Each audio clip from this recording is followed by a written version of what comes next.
نہ اس دھرتی پیدا کیتا ہے نہ جان نہ سارا ورگا، اور نہ کوئی ہوسی نہ کوئی ہویا انہاں چاراں یاراں ورگا، اور تیرے غلاموں کا نقش قدم ہے راہ خدا۔ اعلیٰ حضرت فرماتے ہیں حضور کے غلاموں کا نقش قدم جہاں ان کے پاؤں لگے نا،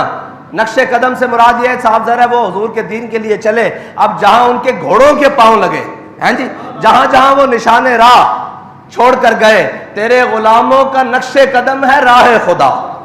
وہ کیا بہک سکے جو یہ سراغ لے کے چلے۔ اس لیے تو ہم بتاتے ہیں کہ اوے قرآن کی حفاظت کے لیے حضرت خالد بن ولید کی طرح باہر نکلو، حضرت مثنیٰ کی طرح باہر نکلو، حضرت شرحبیل کی طرح باہر نکلو، تیرے غلاموں کا نقش قدم ہے راہ خدا، وہ کیا بہک سکے جو یہ سراغ لے کے چلے۔ لیکن جن کے پاس سراغ اور جن کے پاس جناب نشان راہ صرف IMF کا دروازہ ہو، یہ قرآن پاک کے حوالے سے لکھا ہوا ہے کہ قرآن کو پڑھنے والا یا قرآن پر عمل کرنے والا وہ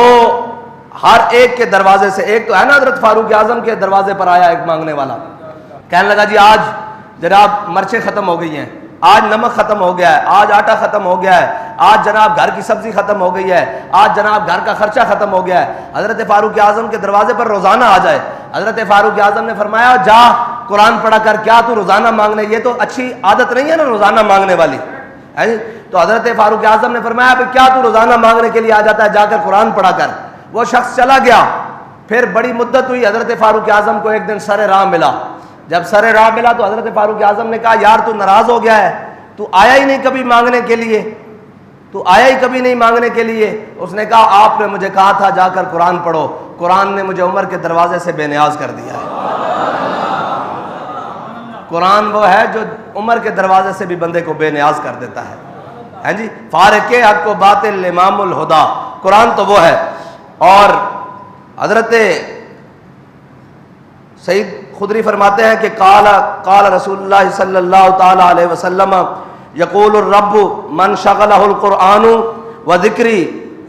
فرمایا کہ حضور سید عالم صلی اللہ تعالی علیہ وسلم نے فرمایا کہ رب العالمین نے فرمایا کہ جس شخص کو قرآن اور میرا ذکر اتنا مشغول کر دے کہ وہ مجھ سے مانگ بھی نہ سکے ہیں جی، اس کا معنی یہ ہے کہ ہم نے امیر المجاہدین کو کبھی اپنی صحت کے لیے دعا کرتے ہوئے نہیں دیکھا، دین کے لیے اتنے مشغول ہو گئے، اللہ کے قرآن کو پڑھتے ہوئے اتنے مشغول ہو گئے، ختم نبوت اور ناموس رسالت کے لیے اتنی جد و جہد کی، میں نے تو اپنے ہوش میں امیر المجاہدین کو اپنی صحت کے لیے یا اپنے لیے دعا مانگتے ہوئے نہیں دیکھا۔ جب بھی دعا مانگی تو ہم نے سنا اللہم اید الاسلام والمسلمین، فرمایا یا اللہ اسلام کے ساتھ مسلمانوں کو مزید عزت عطا فرما، یا اللہ ان کو بلند عطا فرما۔ ہم نے تو یہ دعائیں اور یہ دعائیں کرتے ہوئے سنا اللہم اذل الکفر والکافرین اللہم شتت شملہم، ہم نے تو یہ دعائیں کرتے سنا۔ امیر المجاہدین کو یہ دعائیں کرتے ہوئے نہیں سنا کہ جناب یا اللہ مجھے یہ عطا فرما دے۔ یہ اس حدیث کا مصداق ہے نا، فرمایا جو شخص قرآن میں اور میرے ذکر میں اتنا مشغول ہو جائے کہ وہ مجھ سے مانگ بھی نہ سکے تو میں اسے مانگنے والوں سے زیادہ عطا کرتا ہوں۔ میرے آقا مولا صلی اللہ تعالیٰ علیہ وسلم نے فرمایا کہ اللہ تعالیٰ فرماتا ہے تمام کلاموں پر قرآن کو ایسے فضیلت حاصل ہے جیسے مجھے رب کو اپنی مخلوق پر فضیلت حاصل ہے، مجھے رب کو اپنی مخلوق پر فضیلت ہے۔ کیا مخلوق اور کیا خالق کا، کیا خالق اور مخلوق کا کیا جناب نسبت ہو سکتی ہے، کیا برابری ہو سکتی ہے؟ فرمایا قرآن کو تمام کلاموں پر ایسے فضیلت حاصل ہے جیسے مجھ اللہ کو، مجھ رب کو تمام مخلوق پر فضیلت حاصل ہے، یہ ہے قرآن۔ اور فرمایا میرا ذکر اور میرا قرآن پڑھنے والا، اس سے مراد یہی ہے نا میرا قرآن پر عمل کرنے والا، میرے قرآن کے دستور کو چلانے والا اور میرے قرآن کے مطابق زندگی گزارنے والا ہیں جی، وہ اگر مجھ سے نہ بھی مانگے تو میں اسے اتنا دیتا ہوں کہ وہ راضی ہو جاتا ہے ہیں جی۔ اور جو غیروں کے در پر قرآن کو چھوڑ کر جائے، اس کے اصول کو چھوڑ کر جائے، اس کے جناب قوانین کو چھوڑ کر جو غیروں کے در پر جائے وہ رج سکتا ہے؟ وہ تو کبھی انتظار میں رہے گا کہ 2 ارب ڈالر سعودیہ نے دیے ہیں، اب جناب یہ ختم ہوں گے تو اگلے کس سے مانگوں گا؟ جو کچھ مانگنا ہے اکبر خدا سے مانگ، یہ وہ در ہے جہاں ذلت نہیں سوال کے بعد۔ اور اس کا مطلب خدا کا در حضور کا در ہی ہے نا، جو وہاں سے ہو یہیں آ کے ہو، جو یہاں نہیں تو وہاں نہیں۔ بخدا خدا کا یہی ہے در، ہاں جی، بخدا خدا کا یہی ہے در، نہیں اور کوئی مفر مکر، جو وہاں سے ہو یہیں آ کے ہو، جو یہاں نہیں ہاں وہاں نہیں۔ یہ اس کا مطلب یہی ہے کہ حضور کے در پر آنا پڑے گا نا، اور قرآن پڑھنا پڑے گا، اور قرآن پر عمل کرنا پڑے گا۔ اور قرآن وہ ہے، وہ معزز سے زمانے میں مسلمان ہو کر، قرآن وہ ہے جیسے صحابہ نے پڑھا اور پھر رومی جاسوسوں نے دیکھا، انہوں نے کہا یار یہ کون سی مخلوق آ گئی ہے، یہ کون لوگ آ گئے ہیں جو نہ دن دیکھتے ہیں نہ رات دیکھتے ہیں، نہ جناب سمندر دیکھتے ہیں نہ دریا دیکھتے ہیں، نہ جناب صبح دیکھتے ہیں نہ شام دیکھتے ہیں، یہ جدھر آتے ہیں جناب گھما کے رکھ دیتے ہیں، جناب لشکروں کے لشکر اڑا کے رکھ دیتے ہیں، اور جناب یہ وہ لوگ ہیں جن کے اٹھے ہوئے قدم کبھی دفاع کے لیے بھی واپس نہیں جاتے، یہ کون سی مخلوق آ گئی ہے؟ انہوں نے کہا بھئی اپنے جاسوس بھیجو اور دیکھو کہ یہ کیا کرتے ہیں، یہ کون سی ایکسرسائز کرتے ہیں، یہ کون سی خوراکیں کھاتے ہیں، یہ کون سی ٹریننگ لیتے ہیں، یہ جناب کون سی مشترکہ فوجی مشقیں کرتے ہیں جن کی وجہ سے جناب ان کو شکست ہی نہیں دی جا رہی۔ تو رومی جاسوس آیا اور وہ کچھ دن صحابہ کے لشکر میں بیس بدل کے رہا، اور بیس بدل کر جب رہا تو واپس گیا نا، تو جا کر اپنے جناب جرنیلوں سے کہنے لگا، اپنے بادشاہوں سے کہنے لگا، اپنے قیصر روم سے کہنے لگا، اور جناب اپنے ہرکل سے اور سب سے کہنے لگا، اس نے کہا عمر حبان باللیل و فرسان بالنہار، انہوں نے کہا رات کو جب وہ آپ اللہ کے حضور کھڑے ہوتے ہیں نا اور قرآن کی تلاوت کرتے ہیں، سجود اور جناب رکوع کرتے ہیں، وہ کیا کہتے ہیں، نہ قیام نہ قعود نہ رکوع نہ سجود، بردر یار گزارے نماز عجبے،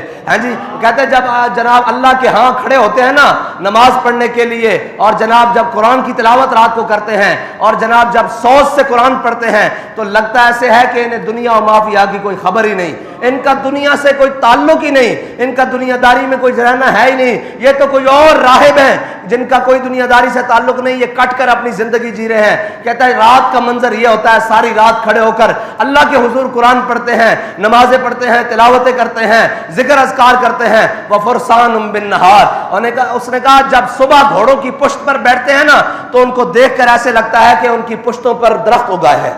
ان کی پشتوں پر ایسے دلیری سے سینے چوڑے کر کے بیٹھتے ہیں، اور ایسے دلیری سے سامنے والے کو یہ محسوس ہوتا ہے کہ ان سے بڑا کوئی شاہ سواری موجود نہیں۔ یہ ہے مسلمانوں کی تاریخ، اور مسلمان کبھی بھی اسباب سے نہیں، مسلمان کبھی بھی اسباب سے نہیں، مسلمان ہمیشہ مسبب کے فضل سے چلتے ہیں، اور مسبب قرآن پر